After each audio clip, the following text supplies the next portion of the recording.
Ethan Walker had been gone 3 weeks, and all he wanted was silence.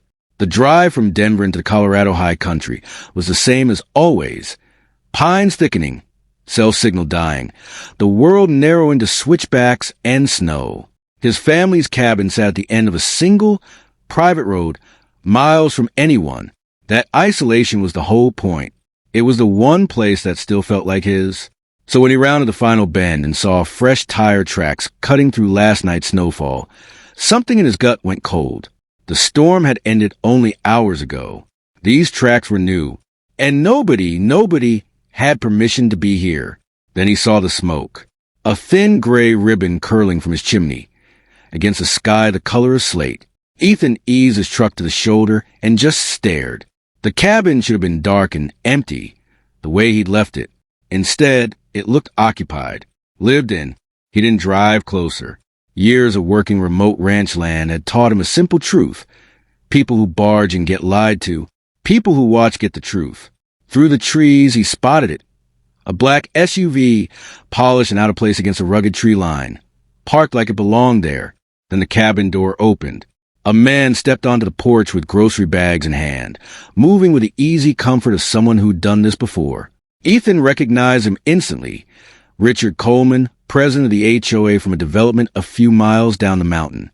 For the next hour, Ethan watched the stranger settle into his home. Richard wasn't checking on the place or dropping something off. He unpacked groceries. He sat on the porch with coffee, watching the sunrise like a man enjoying his own property. Back in the truck, Ethan pulled out a property file, deed, survey, tax records, everything. There was no gray area here. The cabin, the land, the road leading to it, all his going back generations. Richard had no claim to any of it. He thought about walking up right then, knocking, demanding answers. Instead, he thought about the road.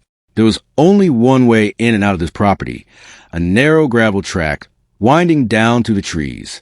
Whoever was here would have to leave eventually, and when they did, they'd find the road wasn't quite as open as they remembered. Using gear stored in the equipment shed, Ethan quietly set up a legal obstruction across the road. Nothing destructive, nothing dangerous, just an immovable statement. You're not leaving until we talk. Then he parked his truck out of sight and waited. Night fell. Light glowed warm and steady from the cabin windows. Richard had no idea his evening retreat was about to end. Ethan stayed close, patient, unbothered by the cold. He'd waited 3 weeks to get back here. He could wait one more night. Sunrise broke clean in gold over the ridgeline. Not long after, the cabin door opened again. Richard came out hauling bags, heading home, apparently satisfied with his little mountain getaway. He loaded the SUV, climbed in, and started down the driveway. Then the vehicle stopped hard. Ethan watched from a distance as Richard stepped out, walked up to the blockage, and stood there for a long moment, visibly confused.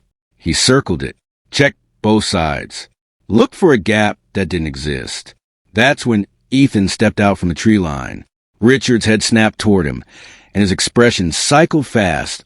Surprise, recognition, and then something close to dread. "Morning, Richard," Ethan said evenly. Richard recovered quickly, sliding into the kind of smooth explanation people give when they've been caught somewhere they shouldn't be. There had been a misunderstanding, he said. Someone had told him the cabin sat empty most of the year, unused, practically abandoned. Ethan didn't interrupt. He let him talk himself out. When Richard finally ran out of words, Ethan reached into the truck and handed him a folder. Inside, the deed, the survey, the tax documents, every page with the same name on it. Ethan Walker. Richard flipped through the pages, and Ethan watched the confidence drain out of him in real time. The explanations got smaller. The justifications got quieter. Eventually, he just stopped talking altogether. There was no shouting, no threats. Ethan didn't need either. He just stood there, calm, while the facts did the work for him. Eventually, Richard exhaled and admitted it outright. He'd assumed that because the cabin was remote and rarely visited, nobody would notice if he used it now and then. It had felt harmless, victimless, even. It wasn't your call to make, Ethan said simply. The two of them walked back up to the cabin together. Richard packed up his things, toiletries, food, a stack of firewood he'd apparently been planning to take with him, while Ethan did a slow walk through his own home, checking that nothing was damaged or missing. Everything was intact, just used, touched by someone who had no right to touch it. An hour later, the SUV was loaded. Ethan walked back down the road and cleared the obstruction without a word. Richard didn't linger. He got in, started the engine, and drove off down the mountain. The sound faded into the trees, and then it was quiet again. Really quiet, the kind of silence Ethan had driven 3 hours to find. He climbed the porch steps, looked out over the snow-covered valley as the morning light spilled across the peaks, and finally let his shoulders drop. Some people think isolation means nobody's watching. Some people think confidence is the same thing as permission, but ownership doesn't bend to convenience. And sometimes the quietest response is the one that hits hardest, the